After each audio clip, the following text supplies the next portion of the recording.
Ladies and gentlemen, this is the main event of the evening. Hold one, Andre. You're not good at this. Get out. Let me tell you a personal story about Vince McMahon. You just made the list. Oh my God! Sorry, no speak English. Dummy. Goodbye and good night. Hold two, on bar. It's still real to me, damn it! Dummy. Yeah. This is the worst town I've ever been in. Hold three, Lamas covered, three-handle family credential. Mamma mia! And now, Unchained.media presents the B Plus Podcast with your host, GregUnchained. It's me, Austin! It was me all along, Austin! Number 4, armbar. I will never retire!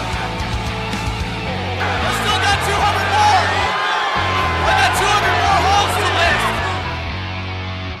All right, fellow B Plus players, welcome to the B Plus Podcast. I'm your host, Greg Unchained. Today is Friday. You know what that means. It's Aussie Grapps Day. It's our favourite day here on the B Plus Podcast. It's the day we sit down to talk about everything that is happening in the world of Australian professional wrestling. We try to leave no stone unturned. Doesn't always happen, unfortunately. And this week is probably going to be one of those weeks because I've just returned from Sydney to my home in Adelaide. And once I landed, I got the microphone out of my bag and got straight back in the car and went to meet Zak Sabbath, the new Riot City Wrestling champion, for this week's interview. So we sat down. Normally I like to do the interviews at shows or whatever, or of course I do a lot of them online. This one we did in a library, which was different. So people looking at you when you're recording a podcast interview in a library, it's a different experience. I felt very, very awkward. I don't know how Zach felt, but so I went and did that, and I've just returned from there, and now I'm sitting down to record all of this week in Aussie wrestling news. As you know, we do like to speak to an Aussie grappler or grappler adjacent person. I forgot my whole shtick. Whatever. I just told you who I'm about to talk to, Zak Sabbath. But first, let's take a look at this week in Aussie Grapps news. So not really news per se, but first off, I want to talk about PWA Fridays are for the babes. I just got back from Sydney. I mixed business with pleasure, I suppose you could say. I mean, wrestling isn't really a business, doesn't pay any bills for me, so, but I went up to check out PWA's Fridays Are For The Babes. It was my first PWA show in 5 years. I also went because I am from Sydney and I have family there, and we did like an early Christmas and everything to avoid all the rush of everyone else going places for Christmas. So we had a family trip up there, did all the good stuff, went to the zoo, all that fun stuff. But that's not what you're here to hear. You're here to hear me talk about PWA's Fridays Are For The Babes. It was an amazing show. Like I said, first PWA show in about 5 years that I have attended. So the last PWA show I went to would have been at the Cube or at Casula Powerhouse, which was the venue where I fell in love with PWA. Now, PWA has grown a lot since then. PWA has changed a lot since then. Much to the chagrin of Unsocial Jordan, they have gone Black Label. They have gone 18+.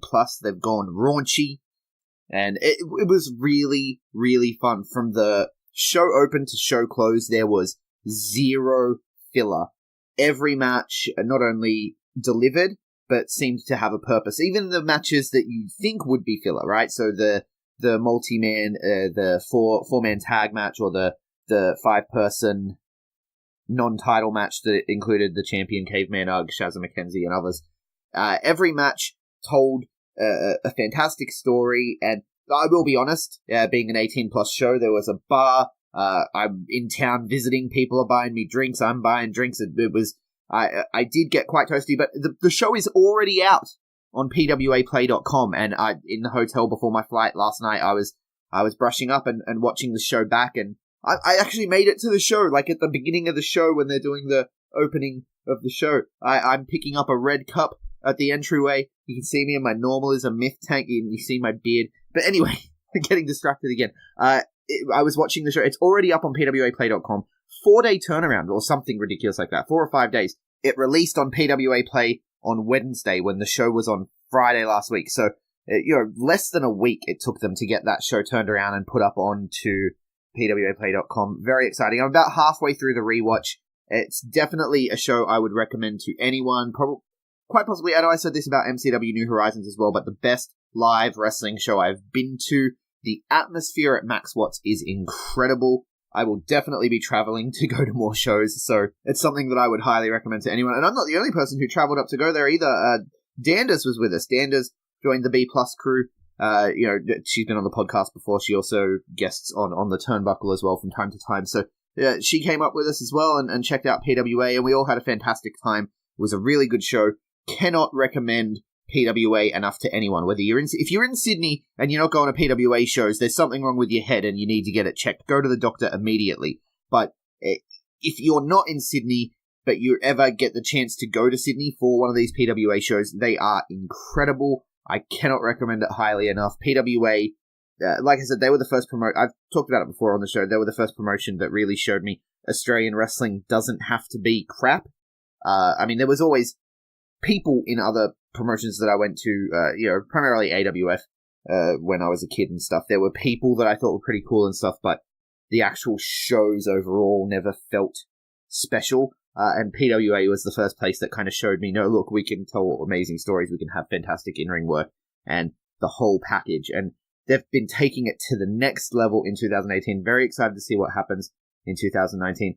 Look, if you want something to do this weekend, watch Fridays Are For The Babes on PWAplay.com. It's like $7 a month or something like that. Something ridiculous. It's really cheap. You also get Nui Pro, which Nui Pro, they don't upload enough shows. I'm not very happy. I want to see Jackson Kelly win the title, but it is what it is. So if you've got nothing to do this weekend, I'm going to run down the graps that are happening near you. I'm going to do that after the interview, but there is a slew of shows that launched this week on on-demand services, so you can watch Fridays Are For The Babes on PWAplay.com.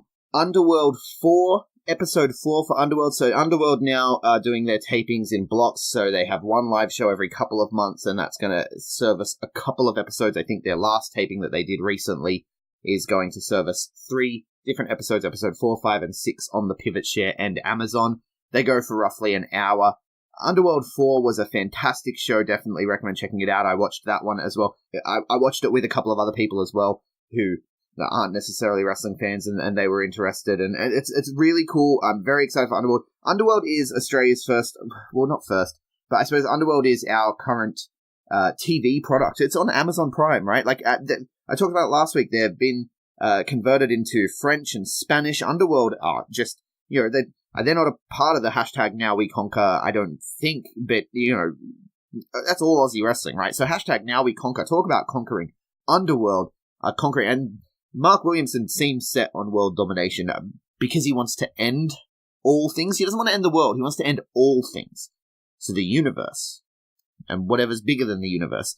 It's a scary individual, that Lord Mark Williamson. But Underworld 4 is on Pivot Share now. Definitely check that out. I'm very much looking forward to Episode 5 as well. I hear Episode 5 has a fantastic match that you need to check out. But Episode 4 features some pretty cool stuff as well. You got the debut of Mike E., the winner of So You Think You Can Wrestle Australia. You get Carlo Cannon return, much, much more. Underworld 4 on Pivot Share, only $6.66 per month. I pop every time I hear that. Also, this weekend, if you struggle, those two are not enough. That 4 hours or so of wrestling is not enough. You've also got Glow in Real Life, Glow Part 2, whatever they're calling it. It's up on Vimeo as well on the MCW Encore on-demand service. It has a street fight Falls Count Anywhere match between Tali and Avery, which I really, really enjoyed. They have a really cool bar spot where Tali actually purchased beers in the middle of the match, but she doesn't have a wallet. She's wearing tights. She never paid. I wish I could just walk up to a bar and demand drinks and not have to pay, but these are the perks of being a wrestler with MCW. Get bar service. There was also, of course, the main, you can't talk about the show without talking about the main event. Tessa Blanchard, Indy Hartwell. What a match. Incredible stuff. Definitely want to check this one out. While we're talking about the women's division in Melbourne, which this Glow promotion seems to be a bit of a spin-off of, the first match has been announced for MCW Vendetta. Avery versus Shazza McKenzie. I'm very excited for this one. As you know, Shazza McKenzie is my personal favorite Australian professional wrestler, and Avery is right up there. She had an amazing 2018, 2019 looking to start off with a bang. Of course, Indy Hartwell has a win over Shazza McKenzie. Avery is claiming to be the top of the MCW women's division. Indy Hartwell disputes that claim, and so Avery is going to show that she can also beat Shazza McKenzie. It's very exciting. I'm looking forward to it.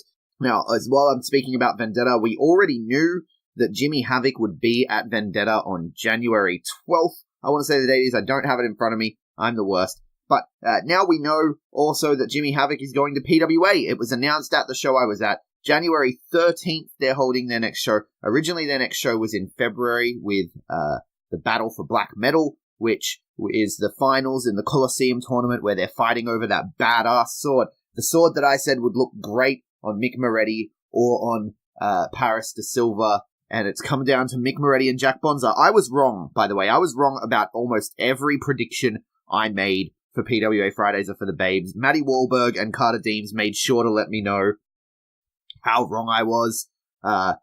In typical, the Babes, frat boy, dismissive, it was quite, it penetrated me. It penetrated my soul and made me really feel like a joke. But I was wrong about everything, and so the finals of the PWA Coliseum are Mick Moretti and Jack Bonza. Very much looking forward to that one. But before we get there, they were scheduled to be defending their tag team titles against the number one contenders, One Direction, and so One Direction came out and said, look, you guys can't do the finals, because we have a tag team title shot. And they ended up deciding that there's going to be a show between now and then on January 13th, and it's going to be Jimmy Havoc is going to be there, and it's also going to be Diego's last show. Diego is the voice of PWA. It's going to be crazy to see it without him. He's become a fixture there, and the crowd absolutely love him. He got some of the biggest pops of the night for Fridays or for the Babes, so definitely, sad to see Diego go. He's moving on to the next chapter in his life. He's moving overseas, going to pursue his acting career. So, best of luck to Diego. But what am I saying that for already? We're not there yet. But Diego's last show, January 13th, PWA, Jimmy Diego's last show, Havoc. It's like a play on Die Jimmy Havoc and Diego's last show. I don't know how to say it, but that's the show, January 13th, PWA. Max Watts, definitely get out to it if you're in the area.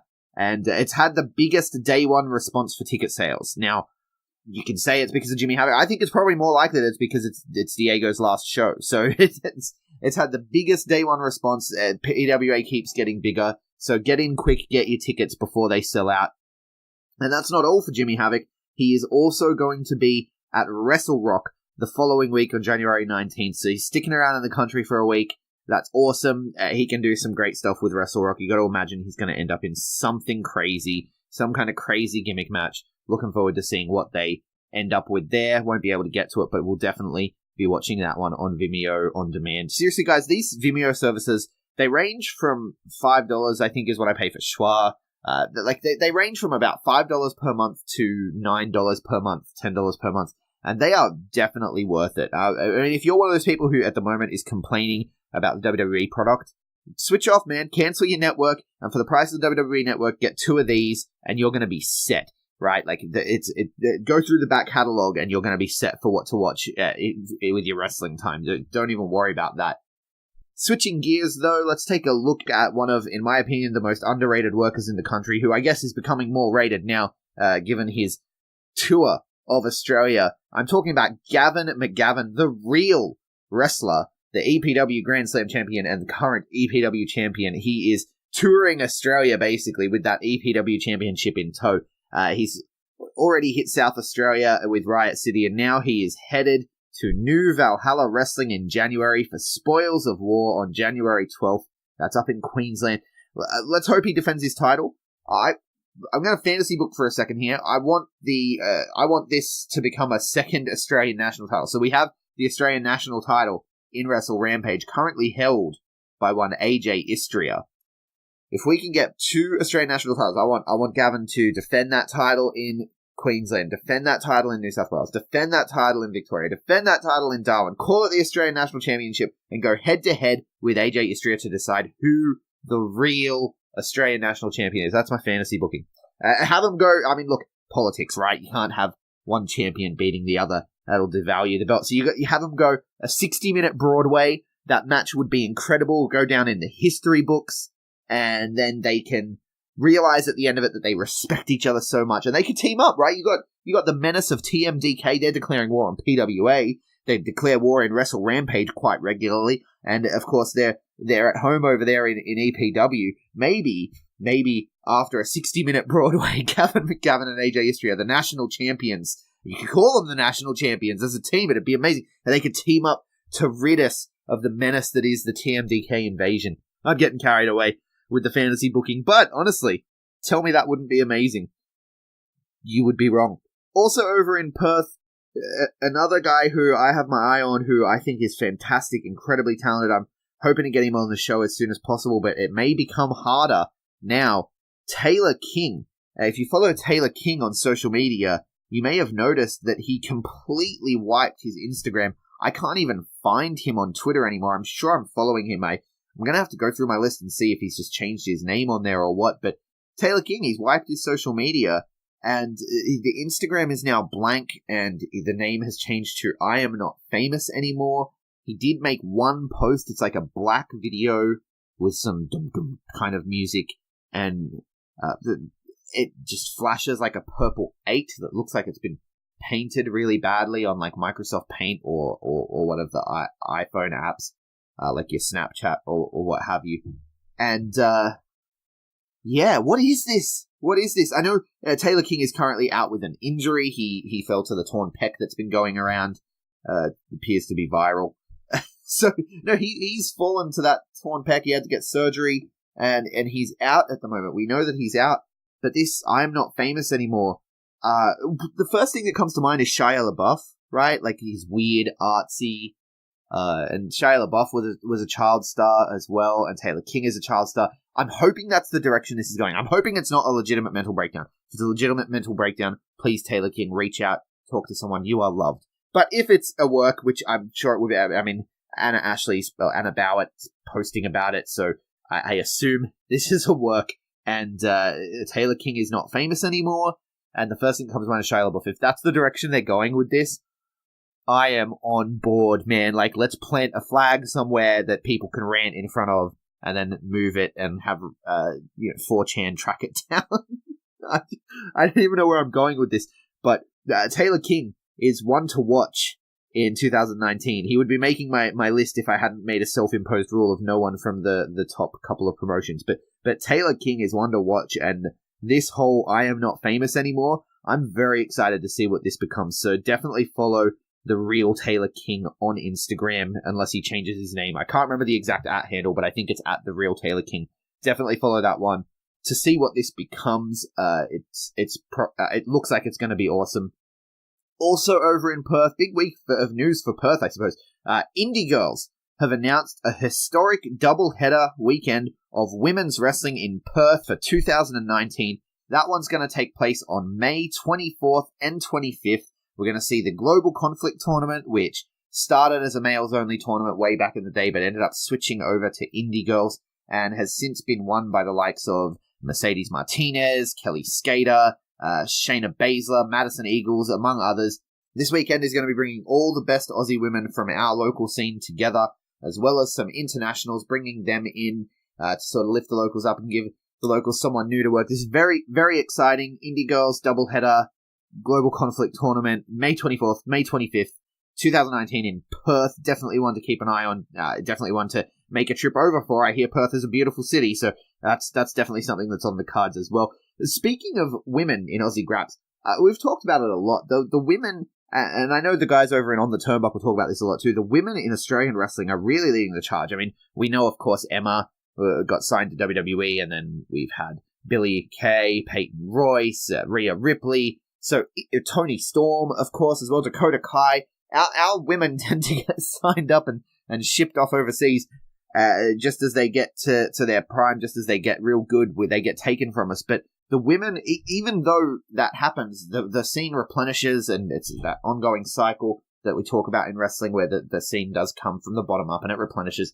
And the women are leading the charge in Australian professional wrestling. I mean, I already mentioned Glow, which has come out this week on Vimeo, and, you know, they're on their second show. Hopefully there's going to be a third in 2019. And I've talked about it before, it grabs in a new audience. I think when I had Lyle on, who went to the show, number 2, with his partner, and his partner is not a wrestling fan, but she got into it. And he mentioned that they're not really your standard Melbourne wrestling audience. They're kind of other people that wouldn't normally go to a wrestling show, but they're coming in. So these women in wrestling, Australian women in wrestling, are bringing in new audiences, and they're also bringing the mainstream media attention. They're really spearheading this whole thing. The girls have it locked down, and it's crazy. So this week there was a piece on the ABC website about Roxy Riot and intergender wrestling, and then later in the week, the project. I talked about the project we're going to film at a BCW show, and I was a bit cautious about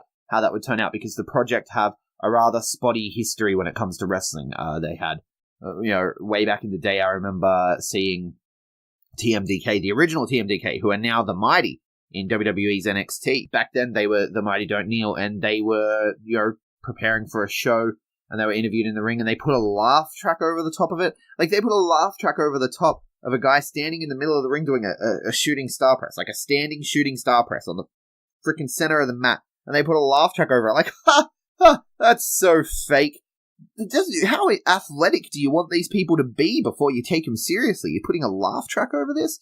And so when I heard about it, and that's not the only one either, they've had laugh tracks over stuff before. They did one with IWA, which was a little better, but they really focused the story more on Mehmet than anyone, and kind of like a bit of a wink nudge. I was like, look at this guy's a wrestler. Like, yeah, actually, Mehmet is a wrestler, and he's really entertaining. But it felt a little condescending, and the panel always chuckle afterwards, like, oh yeah, if you want to go check that out, I guess. They've never really come across respectful of it, but this one was very different. And people did send me links last time to when I expressed my concern about that, I was shown links to the story they did on George the Hitman Julio returning to wrestling, and it was definitely a lot better, and this one is a lot better as well. So I guess they're coming around on pro wrestling. But this week on the project that piece actually aired, the one that they filmed at BCW, they spoke primarily with Avery and Carlo Cannon, and the piece was pretty much about Avery and intergender wrestling. And the panel acknowledged the panel seemed a little iffy about it. The piece was really positive, and just sort of showed it for what it is, and showed Avery's thoughts on it, showed Carlo's thoughts on it, and had some clips of, the wrestlers doing their thing in the ring, doing their thing backstage, and then the panel kind of acknowledged that they were on the fence about it. They acknowledged that Avery seemed empowered by the whole thing, but they're still not sure about the image and taking kids to see that. I mean, this is a debate that still rages even in wrestling circles. I mean, just this week, I saw a post with the Angry Wrestling Vet and Jason Helton, who is a wrestling veteran here, Canada and Australia, and he's against it. And there's people in the comments that are against it. There's people in the comments that are for it. Even in wrestling circles, this is a hot button issue still to this day that rages on. I don't understand the issue. I think that since wrestling is a form of entertainment and it's just like comic books, to me, wrestling is a live action comic book, right? And I never question Black Widow taking down a bunch of goons. It's one of those situations where if it can happen in the Avengers film, why can't it happen in wrestling? And you're not going to have your Black Widow believably take down the Hulk, right? And to the same token, you're not going to have Becky Lynch believably take down Brock Lesnar, right? So there is a degree, of what you would see, but it's still one of those things where I just don't understand why it's a debate. This is fiction. We're talking about a fiction here that takes place in front of our eyes in that wrestling ring. So I don't understand why it's a debate, but it is. It's still a hot button issue, and it's really, really cool to see that debate cracking the mainstream. This is probably, there was a podcast about it on ABC. They've done this piece on Roxy Riot this week. The project doing it. So it's really cool to see this debate making the mainstream here in Australia, heavily featuring our Australian wrestlers, both the men and the women. But the women are really leading the charge, and it's awesome. It's really awesome. So definitely check out that video on the project. It's probably only the second video they've ever done about wrestling that wasn't completely condescending, which is awesome. Riot City Wrestling are returning to HQ, I found out this week. So Reanimated, the first Riot City Wrestling show of 2019, is set to take place on Friday the 1st of February. The move to HQ is really, really cool for Riot City, and I would love to see it become a more regular thing. Just looking at how the Black Label move has really put PWA on a whole other level, I'm very keen to see Riot City Wrestling take the same kind of steps, and I'm hoping I'm hoping they're looking at that and going, we can do that too. RCW, though, is more popular with the kiddie crowd than I ever remember PWA really being. So, I mean, when I went to PWA shows, there were kids that were there, but the audience was primarily older. However, with Riot City, the whole front section is filled with screaming kids. And so I don't know if they'd be willing to give that up for a permanent move like PWA have done. But if they're able to split their time, maybe even move to 2 shows. I mean, they'd already do 2 shows because they do the live shows. But if they're able to split their time, I think that the move to HQ is really cool, and I'd love to see them follow in those PWA Black Label steps. But with this HQ show announced for the first weekend in February, that weekend becomes a double header for us here in Adelaide. I love a double header. Love a good wrestling double header. The next night is Wrestle Rampage's first show back for 2019 with Never Surrender. I love this. I can't say how much I love this. Coordinating on dates, making sure that it's not clashing, making sure that it's even complementary, and, more doubleheader weekends. I love doubleheader weekends. It feels huge and awesome and special. I mean, you don't want to do it every month, obviously, but the fact that it's the first show back for the year and I get to spend that weekend as the first big wrestling weekend in Adelaide, very cool, very awesome. It's making me feel like I'm in Melbourne. I love it. It's great. Speaking of HQ, though, as well, World Series Wrestling have announced their next tour, Defend and Destroy. The first talent announcement, of course, World Series Wrestling champion Robbie Eagles, ready to defend his newly won title. The tour takes place in March, kicks off in Adelaide at HQ on Thursday, the 7th of March, before heading to Melbourne for 2 nights on the 8th and 9th at the Southeastern Entertainment Centre, their home in Melbourne, and then Sydney for 2 nights, Sunday night in Hurstville, then Monday night at Penrith Panthers. It will be interesting to see how Penrith Panthers draws crowd-wise with Hurstville happening the night before, because I do imagine some people are going to be less willing to travel out to Penrith, people from the other side. That said, there's plenty of fans out the Penrith way anyway, so I don't imagine they're going to have too much trouble, especially because these shows do tend to sell out as is. No Perth this time around. Still no Queensland. I do know it's a goal of World Series Wrestling to hit every major city on a future tour at some point down the road, but for now, I think alternating minor cities alongside the dates in Sydney and Melbourne. I mean, WWE have done that, WWE would do a tour where they would do Sydney, Melbourne, Perth, Sydney, Melbourne, Adelaide the next year, Sydney, Melbourne, Queensland the next year, and I could see World Series Wrestling doing that with their tours. Thankfully, it's not one a year. They do 3 or 4 tours a year from the looks of things, so, you don't have to wait as long, but I imagine we're getting the show this time around, but I don't think it's going to happen the next time around. I think that's the pattern we're going to start seeing, unless these Thursday shows at HQ can become pay-per-views, much like the last one at the Dompolsky Center was. Hopefully, it becomes a permanent thing where the tour starts on Thursdays now, Thursday night Grapps, some midweek Grapps in the city for an pay-per-view would be fantastic. Everyone else gets to get home from work, we get to go out to a show, and every other state gets to kick back and watch us on TV. That would be really cool to see. But yeah, really looking forward to this World Series Wrestling coming back. World Series Wrestling doing fantastic things for Australian wrestling, putting us out there globally, and also Riot City making the move to HQ. And Riot City this last weekend, they crowned a new champion. Great segue, Greg. That was very natural. They crowned a new champion, Zak Sabbath, who I actually just got back. As I mentioned, I just got back from interviewing him. So let's cut across to the interview, and then after the interview, I will tell you what is happening near you this weekend, so stick around. So I am sitting here. Normally, this is where I normally would say backstage, but we're not backstage because I wasn't able to make it to the show. Yep. I was in Sydney. I'm in a library at the moment. I feel like we're going to annoy everyone. Sweet. I am joined by the new Riot City Wrestling champion, Zak Sabbath. How are you, man? I'm fantastic. How are you? Yeah, I'm good. Congratulations on the win. Thank you so much. Yeah, feeling good? Surprisingly, considering all the Let's see, stiff shots I took. I'm actually feeling pretty good, pretty chuffed still. I'm riding pretty hard at the moment, I'm not gonna lie. Yeah, a little bit sore. Little bit. Still got some bumps and bruises, no injuries, no debilitation. I'm still in fighting shape. It's good. Yeah, that's awesome. Well, I figure on moments like that, like the adrenaline and the excitement gets you through, right? It does. It was a very emotional moment for me. First time. Yes, first time being the Riot City Wrestling Champion. I've won titles before. I'm a 5-time PWA champion, and it reminded me very much of when I first won that. Going back 8 years ago when I first won the PWA champion, I think. Because I've been wrestling 12 years. I haven't held a title in 6 years. It was huge for me. Yeah. It felt like a long road of hard work finally paid off. It was really cool. Yeah, it has been a long road. Like I've been watching. I moved down here the first time like 5 years ago, and so in all that time I haven't seen you holding a top spot championship. No, I haven't. It's a long time. I've always been really happy with my work rate. The bookers have always been really happy with my work rate. I've gotten lots of positive feedback throughout the years, and I think this year I've kind of just, especially with my own body and my diet, I've really cranked it up to 11, and how hard I'm grinding in the gym as well as training, plus my other extracurricular activities.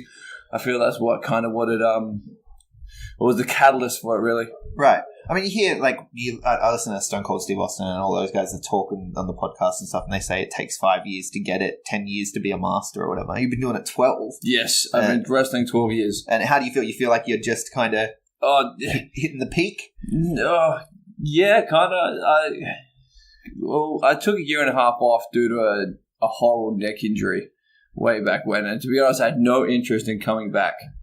But then one of my closest friends and brother in wrestling, Mike Boomer, was leaving PWA to go to Wrestle Rampage. He's like, I want you to come back for 2 matches before I leave. One last run. I'm like, all right, I'll do these 2 matches for you, all right, and then I'm done. Fast forward 4 years later, and I'm still going. Right, so the bug bit you again. It really did. Like, once you get the itch, wrestling's an addiction. It has to be. Because it does destroy your body if you don't look after it properly, and a lot of people don't look after themselves properly. I was the biggest one for it, but yeah, it isn't. You just have to keep going. As soon as you start feeling, I'm actually feeling good. Yeah, destroy the body some more. Why not get into it? You're straight back into it. So Boomer ended up Wrestle Rampage. Yes, and he's now the Cruiserweight Cup. He's a Cruiserweight champ for Wrestle Rampage. 2-time Cruiserweight, or 3-time Cruiserweight champion for Wrestle Rampage. He's doing really well over there. Yeah, he's doing a very interesting bit at the moment. He's building a little cult-like following. It's awesome. But you ended up over in Riot City. Yes. So how did that go down? Well, fun. Way back when, I'd only been wrestling maybe 2 years. I got when HRPW shut down and that AIDS-ridden thing was gone finally. Cree asked me. I needed a place to train, so I went there. Yeah. Because it was closest. Plus, my girlfriend at the time was managing there. So I went and trained, got to know Cree and Maddie, and all the guys over there, and I fit right in, and I realized how little I knew and how much these guys could help me, and it was just a cool environment to be around. And so I started training there. Then I did 2 shows 10 years ago, and I knew if I ever left PWSA or Snake Pit at the time, it would be gone there. And then after I came back from Mick, they asked me to do a show back in 2015 against Brad Smythe.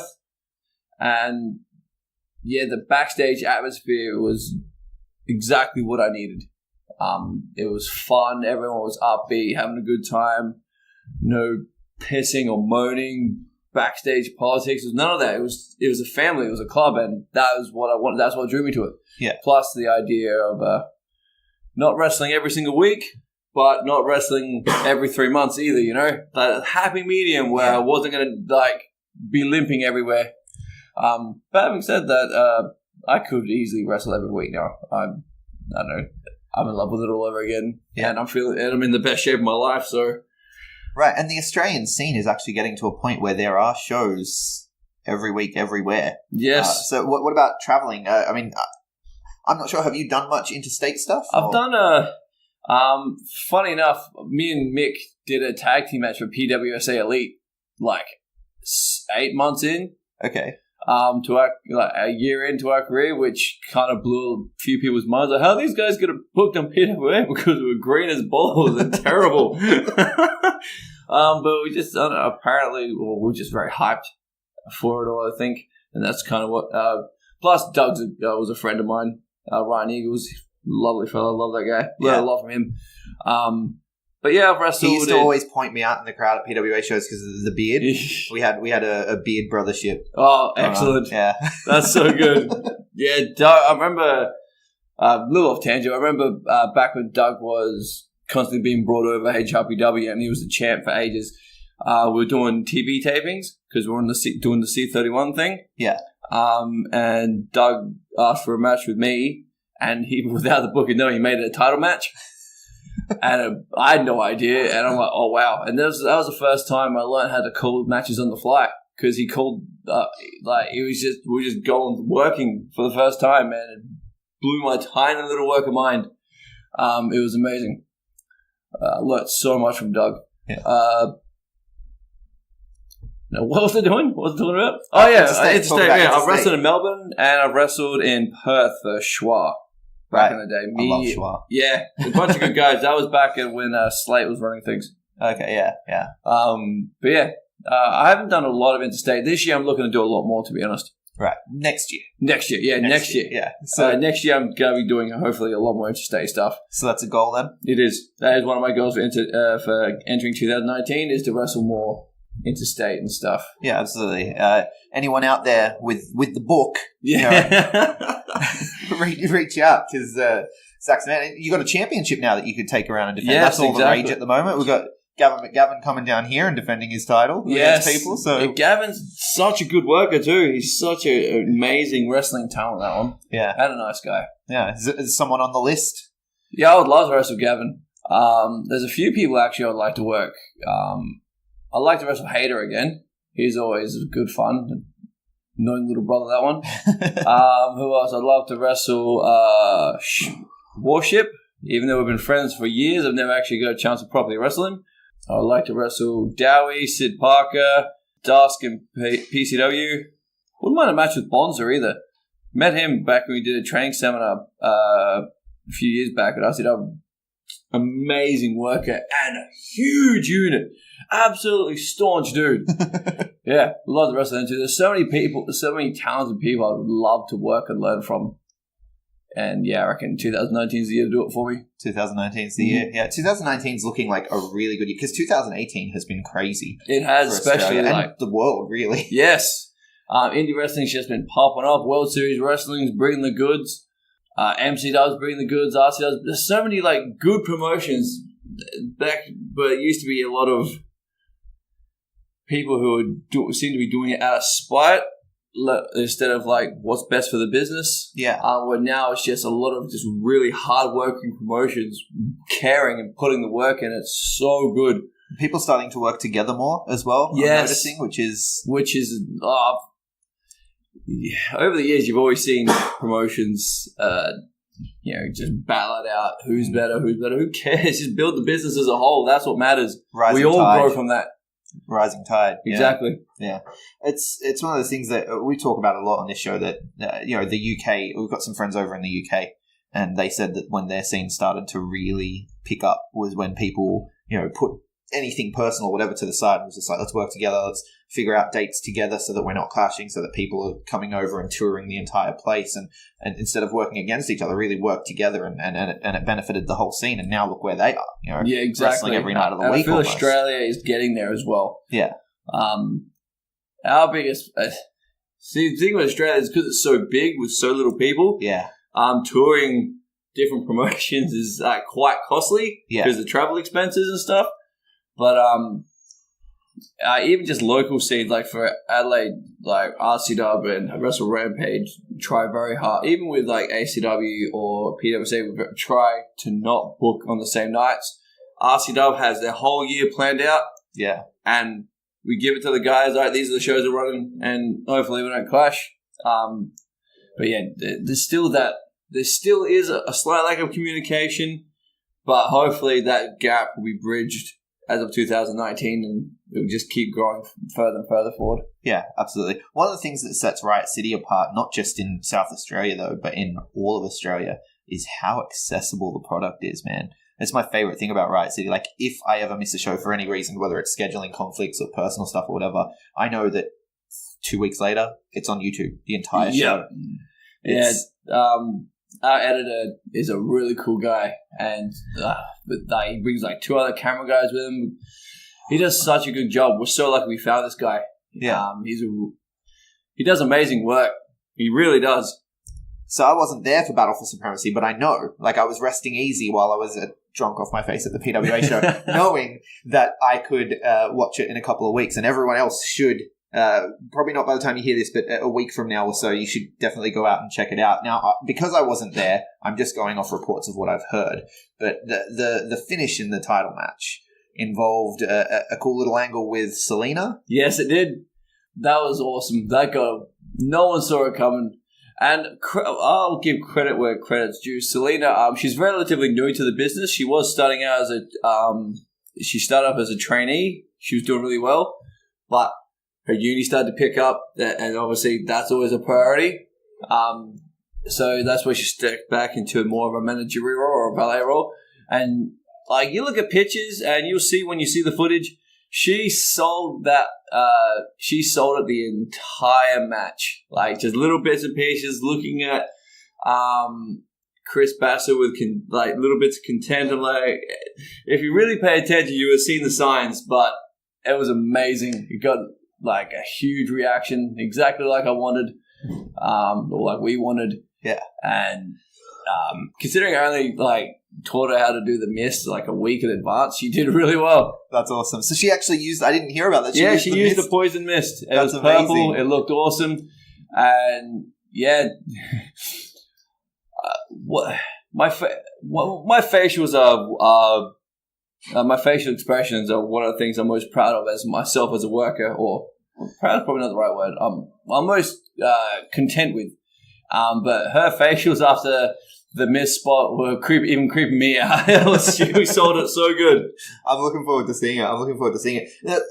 So Selena, of course, used to be Nick's chick. Yes. There was some contractual issues and what have you. People can catch up on YouTube if they don't know the story. Yep. And I've even talked about it on the podcast a few times. You actually had a similar-ish story a few years back. You like to do these creepy stories with the female talent. Yes, I do. You had a story with Demi Bennett, who is, of course, now Rhea Ripley. She's gone on to great success. Yeah, when they came to me with that, Demi was there. She was cool with it. I'm like, all right, sweet. That there cemented me as one of the top heels, in my opinion, in Riot City. I'm not saying I'm the top heel, but I was definitely up there thanks to that angle. And the singles, the thing that caked it off was a singles match between me and Demi, and I feel we really told the story there. Yeah. And she, as everyone knows, she is an insane talent. Cannot hype her up enough. I mean, she made it, and rightly so. She is so good. I had so much fun. That was when before that angle, I was kind of in limbo. I wasn't sure what I wanted to do, and then that started, and that's when I cemented my character. And that's when, essentially I became the new Zak Sabbath. It was thanks to Demi and thanks to that angle. It was amazing. It was a lot of fun. Right, the Dark Prince. Yes. Yeah. I actually got that from Jimmy C. Yeah? That dude is so, he's an invaluable asset. Because he's a radio host and he just came and wanted to be a manager, which not a lot of people do. And he's so good at it. He really perfected he practiced his promos. He worked on his character. There are workers who haven't worked as hard on getting the stick down as good as he did. And every week he'd all right, let's film a promo. And he was doing these little hype things on the internet, and he called it Will the Dark Prince. I'm like, I like that. Yeah. Stolen. It's like, you mind if I use it? Yeah, sweet, do it. And yeah, that's when it happened. That's awesome. So that's how the name came about. Now, the gimmick, though, in general, people say that you like to, the best gimmicks are you turned up to 11. Yeah. Are you the Dark Prince in real life? Should I be scared sitting here right now? Yes. No. There are some bits of me in it, I will say, but I don't go walking around licking people's faces on the regular. I'm not. It's an icebreaker of sorts. How's it going? Yeah, there's not really a lot of me in there, to be perfectly honest. I'm not sure how it really came about, but way back when I did it was an Al Stowe seminar, and he said if you can't describe your character in 3 words, it's too complicated. Any more than 3, and it's too complicated. And for the life of me, I couldn't work out what I was doing, because up until the Demi, I was just going out there and winging it. Yeah. And then because I found the chemistry between me and Demi, and the reaction was given for the crowd was just fueling me more. I felt so bad. The whole face licking thing started with Demi, and I made it up on the spot. I wouldn't let her pass. I was sitting in her lap, and then I just did it, and she genuinely recoiled in fear, and the crowd was grossed out completely. And I got backstage to the bookers and I'm like, I just licked Demi's face. Did you tell her? Nah, good. Okay. Get the authentic reaction. Yeah. Yeah. And that's where that started. But yeah, it was honestly thanks to Demi and that angle that, because the 3 words I came up with in the end was creepy, violent Casanova. Okay. Because I see it. Yeah. Yeah. And it started with Demi, and then after the angle, I'm like, how am I going to translate this and still get the same thing? I'm like, that's all right. I'll just lick everyone's face. It's fine. Just creep out at everyone. And and it's just kind of evolved slightly from there to the point where now I can't get booed to save my life. Right. So you got a huge pop for winning the title, which, I think a part of that has got to be people are watching. And, even though you are the heel, we respect your performance, right? And so then come time for you to win the big one, you finally take that title, especially in the cool way that it happened. Yeah, I think... was it anticipated at all that you would get a face pop? No, not at all. I used... there was a little girl there in my complete outfit. Fluffy jacket, pants, in my complete gear, dressed as me. That's amazing. I used her as a human shield against Chris Basso. I hid behind this little girl, threw him at him, and then proceeded to punch him in the face. They cheered me. That's... How? Yeah, you can't anticipate that. They were disgusted for a split second, and then, yay! I'm like, what is wrong with you people? I tried so hard. But, yeah, the pop was outstanding to the point where it even conjured up legit feels. Yeah. It was amazing. But I think someone backstage put it best is because I've been hovering around the title picture for so long, and then it finally happened. People would just they're just happy it's finally over. I think. Well, I think there's it's all about cathartic release and whatnot. Yeah. And so you talked about at the beginning. It's been a long road. It has. And so to see a long road of any kind reach that point. Title changes in general get pops anyway. Yes. So it's pretty awesome. Promotional consideration paid for by the following. Sorry to interrupt, guys. We're going to get back to the interview in just a second. But first, let's be honest. We all want to look good. Whether we're going out to the local Grapps show, whether we're going out with friends, whatever we're doing, we want to look good. But we don't necessarily... we're not all Nikki Van Blair with daddy's credit card spending up a spree. We don't all necessarily like the shopping aspect that it takes to look good. And that's where Threadbox comes in. Threadbox is a monthly subscription box that sends personalized clothing to your door. When I say personalized clothing, I'm not talking about the weird stuff that has your name on it and says it's a family thing or whatever. I'm not talking about those things that you get on the Facebook ads. I'm talking about real personalized personal shopping experience. If you need shirts, they're going to look at shirts. If you need singlets, they're going to look at singlets. If you need shoes, they're going to look at shoes. You're in email contact with a stylist who will build a style profile based on how you like to look. I've got the fresh duds. CJ gets the classic box where, a little bit plainer in his outlook, whereas I like to have funky patterns. And they're going to personalize that and tailor it to you and to your needs. And what's more is it's available on every budget with boxes starting from just $40. So if you want to look good with less effort and without all the pesky shopping stuff, if you want someone else to handle that for you, head over to threadbox.com.au, and because you are a B+ player, they're going to give you 15% off your first box when you use the code the B+15. That's threadbox.com.au, use the code the B+15 and get your first box today. We are all WWE fans here. It's why we're here, listening to this show and spending inordinate amounts of hours consuming, complaining, and just generally eating, sleeping, and breathing professional wrestling. But if you want to take that to the next level, the only place to do it is WrestleMania 35 in the city so nice that they named it twice, New York. And our new friends at All Aussie Travelers are going to help you make that happen in the best way possible. They are new to the wrestling travel game, granted, but they have over 15 years experience in sports and event tours between the US and Australia, so you know you're in good hands. They want to offer you an exclusive WrestleMania package, including return flights to the USA, 6 nights at the New Yorker Hotel right next to Times Square. And the thing that sets these packages apart are the VIP suites that AAT have secured for WrestleMania. So that's, of course, the Raw after WrestleMania. So not only are you going to go to the Hall of Fame, not only are you going to go to WrestleMania 35, but for NXT TakeOver, SmackDown Live, and the Raw immediately after WrestleMania that next night, you are going to be in an exclusive VIP suite that is not normally available to the public. But AAT, they got it locked down. They got it waiting for you with your name on it, your own private entrance, your own private toilets and bar, as well as an unparalleled view in the most comfortable seats in the house. You can experience WrestleMania weekend like never before, all at really competitive prices. So head over to All Aussie Travelers on Facebook, hit that like button, send them a message, send an email to Jack, that's JAAK, at allaussie.com.au, and let them know the B+ sent you. Now, I want to talk about, as well, we were talking about bits of you that are in the character and stuff. You have a very unique promo style. Yes. I was going to ask you to do it, but we're not in a closed off enough room. Yeah. Well, you'll just break out into screams. Yes. Can't remember where that came from. I think it's just bits of advice, like a bit of advice from old mate Mick Boomer came to play with it.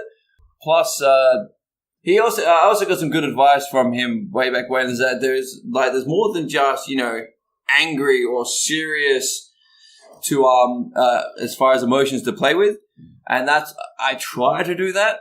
I try to get over the fact that I'm genuinely afraid for what's about to happen, because whether it be injury or like what the consequences, stuff like that. But as far as the actual, the screaming comes from when I used to jam metal bands back in the day. Right, that's what I was going to ask you, if you were a metal Yes, head. I was a heavy metal singer. Still am in some respect. I still keep the vocal cords at least somewhat in muscle memory, but I did it one day, and one of the bookies said, "Wow, that sounded really good. Like, you could still hear what you said, and it got people's attention, and it put over how intensely I felt about the situation." So I just kind of kept doing it. Right. But with an actual microphone, it'd be a bit better, because it'd be like, going from like whispers to the screaming to in between, kind of to put over that emotional instability, but maintaining the seriousness of the situation without being too comical. That's what I was going for. Like, and people have been pretty happy with my promos. I've been pretty happy with my promos so far. So yeah, that was the thought process. I like that part of the character. It reminded me, the first time I saw it, I found it a little comical, to be honest, the first time. But because it reminded me of, Parks and Rec? Yes. There's that character, I can't remember his name, but there's a character that just breaks out just yelling. Like he's just always stressed and he breaks out into yelling. Oh, yeah. Yep. And he's like the new guy that comes from the other town or whatever. Yeah. So it reminded me of that, but it's far creepier. And Well, that's good. That's kind of what I was aiming for. That's good. yeah, so I enjoy it. I've also you used to team with one of the voices of Riot Serious. I'm going Wolf way Dog. back here. Yeah. Yes. Me and Wolf Dog. That was the Friend first... of the show. Hi, Wolf Dog. How you doing? Oh, yeah, Wolfie's my brother. I love that man. Always have, always will. That was my thanks to his actually. A lot of my abilities on how to talk come from Wolf Dog and Johnny Raddick. Right. Because what John now calls what he calls it the Zak push. Because I was just a face, I was doing okay, and then I turned heel, joined the Empire, which was my Johnny Raddick, Wolf Dog, Crackers, and myself. And those are three of the best stick guys in Crackers is one of the best stick guys in the country. And I'd say in the world, yeah, to be honest with you. He's amazing. He is. And when you're sitting there, and 4 years and I still had never gotten on a stick by that point, because I was terrified of promos. I was terrified. I would do all the death bumps, all the thumbtacks, all the barbed wire. Kind of have a reputation for it now. Yes. But I would do any of that in a heartbeat. But when it came to getting on the mic, I couldn't do it. I just couldn't do it. But when you have Johnny Raddick, Crackers, and Wolf Dog to watch, you can't help but develop mic skills. And thanks to them, I have the mic skills I have today. Right. So watching, listening, learning. Yes. Eyes open, ears open, mouth shut kind of thing. And then when John left the Empire and then I was put in charge, it's funny. I used to do a lot more than I do now, but I have this girly squeal I do when I sell sometimes during a big move. I used to do. That's just how I used to sell. But then Doug gave me once again. Ryan Eagles comes down with the holy grail of advice, saying you should only do it once a match, so it means more. I'm like, all right, let's do that, and I started getting way more reaction. But it started because John left the Empire. Wolf Dog announced me as the new emperor, which then set up to me and John to dissolve the Empire in the end. But he forgot I was meant to get on the stick. So he's like, make the match. And then I'm like, no. I've worked hard this program. I'm going to cut it. And then John said, because I've never spoken before, John gets on the mic afterwards. He's like, is that how you sound? I thought it was the female manager. I thought it was Katie talking. And then everyone started laughing. And that's when then I just instantly did a high-pitched squeal, cracked up Wolfie. They're like...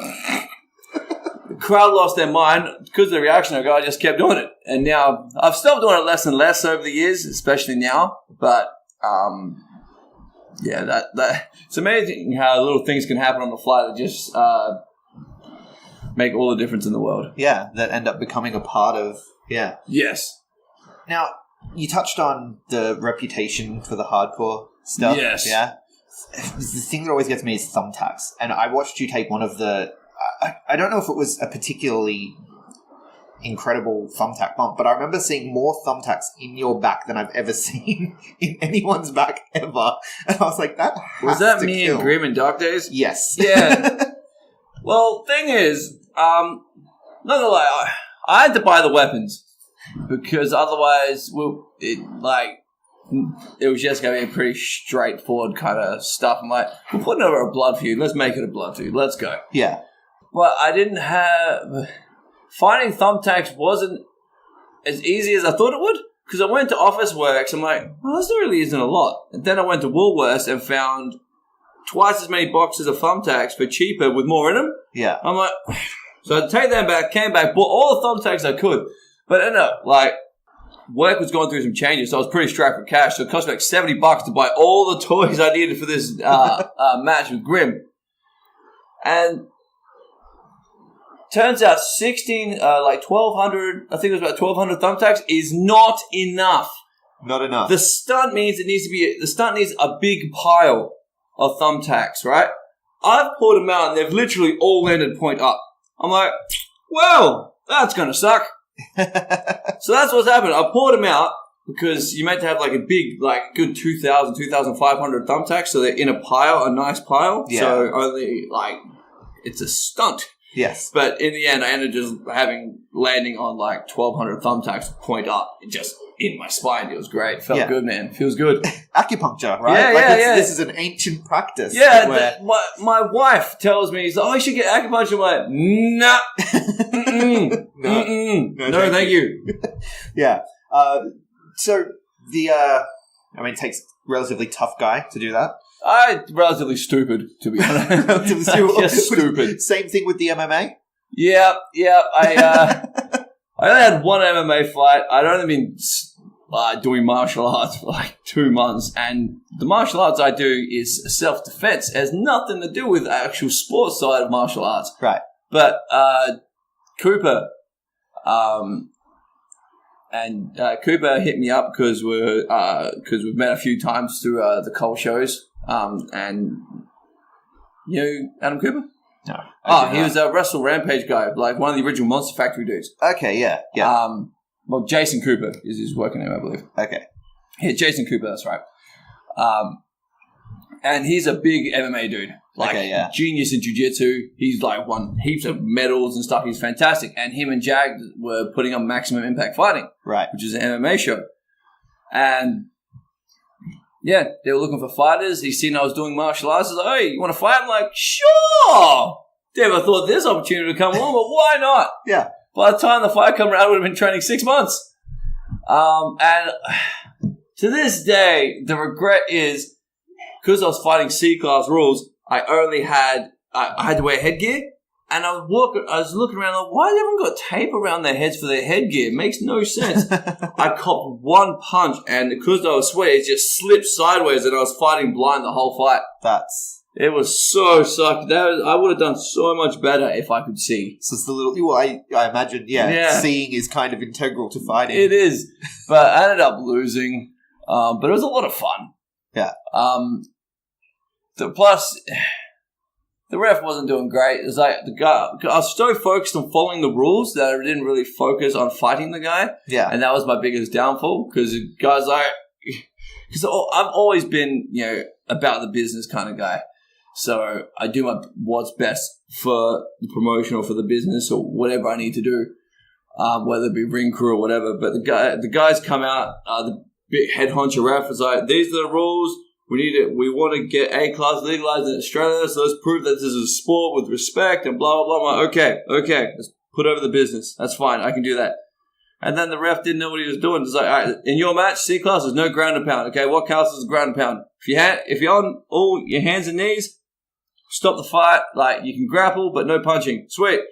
I've been taken down, and the dude's just laying into my ribs, and the ref's like, "Yep, no worries, cool." I'm like, "Pretty sure this is against the rules, ref, but all right." Probably going to count as ground and pound. Yeah, apparently not. I'm like, "Oh, sweet." So we just sat there just punching each other for ages. I'm like, "Yeah, this is great." Couldn't get out of the front headlock because of the headgear. I'm like, my favorite. But yeah, it was a lot of fun. It was an experience. I was going to do another fight, but I tore an ab 2 weeks prior to the fight. Ouch. Practicing with shooting star presses. It's one of those things probably where, like, the best fighters are those that have trained so long that it's muscle memory. Kind of like wrestling, right? Like, yes. It's something it's just got to become second nature. Yeah. But it's cool to dabble. It is. It was good fun. It was an experience. People were proud that I even gave it a go. And I earned Jag's respect then. I think, which was like huge for me at the time, but he is huge now. Yeah, because he said MMA fighters are the biggest bunch of sissies I've ever had to deal with. First they want the fight, then they don't want the fight, then they want the fight, then I'm not sure. I'm like, oh my god, not you. Wrestling mentality. You got a booking, you accept the booking, you did the booking. I'm like, exactly. Yeah, like, I'm not gonna bitch out unless I'm actually different attitude. Yeah. So you would say then that the gaming and streaming stuff that you do now on the side, that's probably more your speed than... No, well, the funny thing is I'm actually a martial arts instructor for a living. Okay. Yeah, I teach kids and adults martial arts for my job. Okay, which is awesome. Because the place I work at is called Crocodile Martial Arts, and it's the only, it's one of the very few full-time martial arts schools in Australia. And yeah, that's why I started training.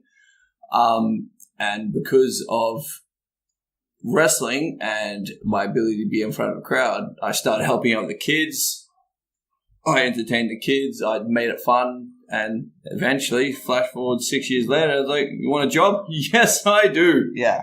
So one of my hobbies became a living, which was awesome. That's awesome. But, That's the dream. Yes, streaming is a lot of fun. I started streaming on my phone once a week, every Sunday, which I'm not sure why I got into it. Just because I was, I figured take another hobby that could potentially become something else. But I mainly do it because it's fun. And then a few months, actually no, more than a few months ago. No, about 6 months ago, I decided, you know what, I'm going to start streaming under my wrestling persona as Zak Sabbath. Right. Invest a little bit of money, get everything looking schmick. And yeah, I do that 2 to 3 times a week. Yeah. It's a lot of fun. It's so I love interacting with people. That's my favorite thing about streaming games on Twitch is talking to people, sharing their experience with the game, or bonding over, you know, what cartoons you like, what martial arts you do, who's your favorite worker. Like, I met there's a big MCW fan over in Melbourne that comes over the stream, and he just talks about how much he loves MCW and how much he'd love to see me like wrestle guys like Pyro or Dowie. Yeah. And it's cool. I love it. Yeah. That's awesome. So, I mean, we're running out of time here. Yep. We've only booked this room for a certain amount of time. Oh, so. my apologies, mate. That's fine. But where can people find you if they want to catch the streams, if they want to follow you generally on social media? All right. Well, I look up Zak Sabbath on Facebook. I have a like page on there. I'm on Instagram, Zak_Sabbath. And if you want to follow me on Twitch, twitch.tv/Zak_Sabbath. I stream Sundays, Wednesdays, and Fridays. So I'll be streaming tomorrow. I stream in the mornings during the week, and Sundays is the big one. It goes from about 12 or 2:30 till sometime in the evening. Good 6-hour stream, lots of fun. Come hang out. It's great. And most importantly, check out Riot City Wrestling on YouTube. If you can't make the shows, you can see me do my stuff on there. Awesome. Thanks a lot for coming on the show, man. No, thank you so much for having me. So there you have it. New Riot City Wrestling champion, veteran of Adelaide Wrestling, looking to get out more in 2019. Bookers, I know you're listening. Pencil him in. See what dates he's available, because Zak Sabbath is a fantastic talent, and he definitely deserves the Riot City Wrestling Championship, and definitely deserves everything that is coming his way in 2019. I'm looking forward to seeing where the year goes, not just for him, but for all of Riot City, for all of Adelaide Wrestling, for all of Australian wrestling. It's set to be a big year, and with that, we're done for our regularly scheduled programming this year, not just on Aussie Grapps, but for the B+ Wrestling podcast.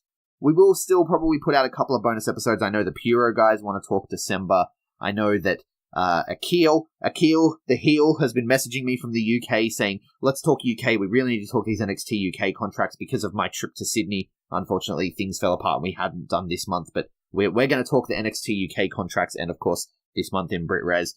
So there are a couple of bonus episodes coming, but all the regularly scheduled weekly shows are on hiatus until January, where we're going to be coming back after Wrestle Kingdom with a bang. It's going to be awesome. 2019 is going to be a big year for wrestling. It's going to be a big year for the B+.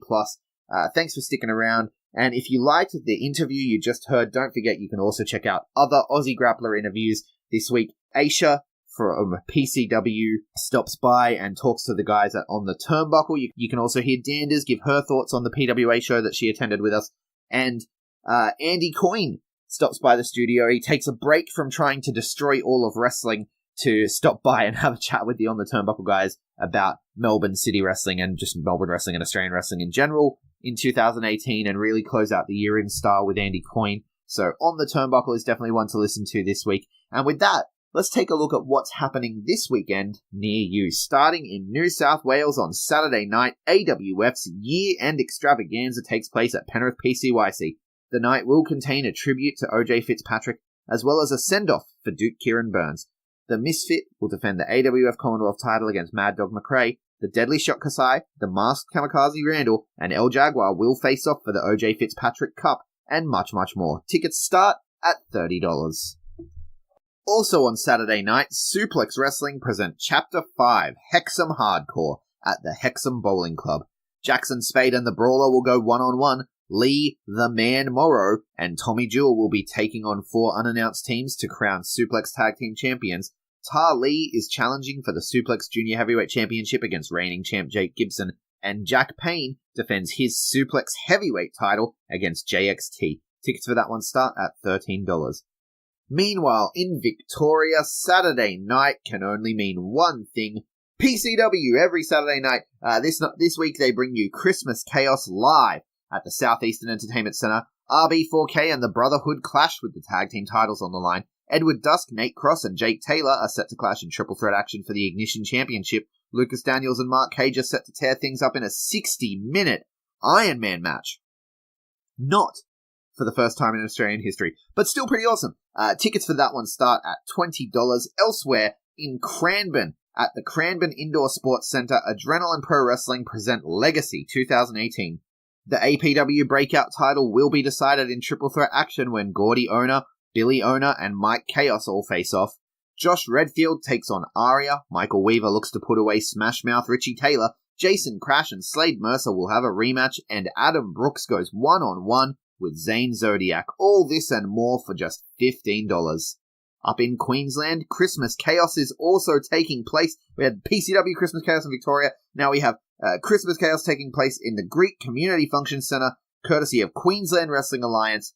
Carlos Aries goes to battle with Blair Seeker, and the QWA Championship is on the line. Tommy Asgard has to defend against not one, but 2 challengers in the form of Australian Wolf and Seth Tyler. Tickets start at $10.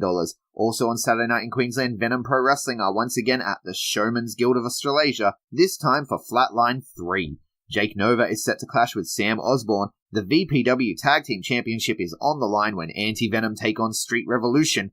International superstar and Desi Hit Squad member, formerly from Impact Wrestling, Gursinder Singh is in town. He's taken on Rip Riley, and Tim Cade is set to defend the VPW Championship against Flashman. All this and more, tickets starting at $10. Over in Western Australia, Saturday night is Schwa Night with Ascension X. Or 10. I never know when they've got Roman numerals. I never know whether to say the number or to say the X. I don't know, but Ascension X sounds cooler. This one takes place at the Don Russell Performing Arts Center. Harm's Way are set to defend the tag titles in an open challenge. Roxy Riot, the aforementioned from the ABC piece, she is set to take on Michelle K. Hasluck, who has been on the show before. That one's going to be a good one. Warship gets his hands on Felix Young. There is a multi-man ladder match for the Pride #1 contendership. Meanwhile, Pegasus defends that Pride Championship against Cheetor, and the Australian sensation Craven defends his Schwa heavyweight title against the Don Michael Morleone. Tickets start at $12.50 for that one. And in my home state, South Australia, I'm home. I'm going to this one. ACW Evolve 19 takes place on Saturday night at the ACW Arena in Prospect.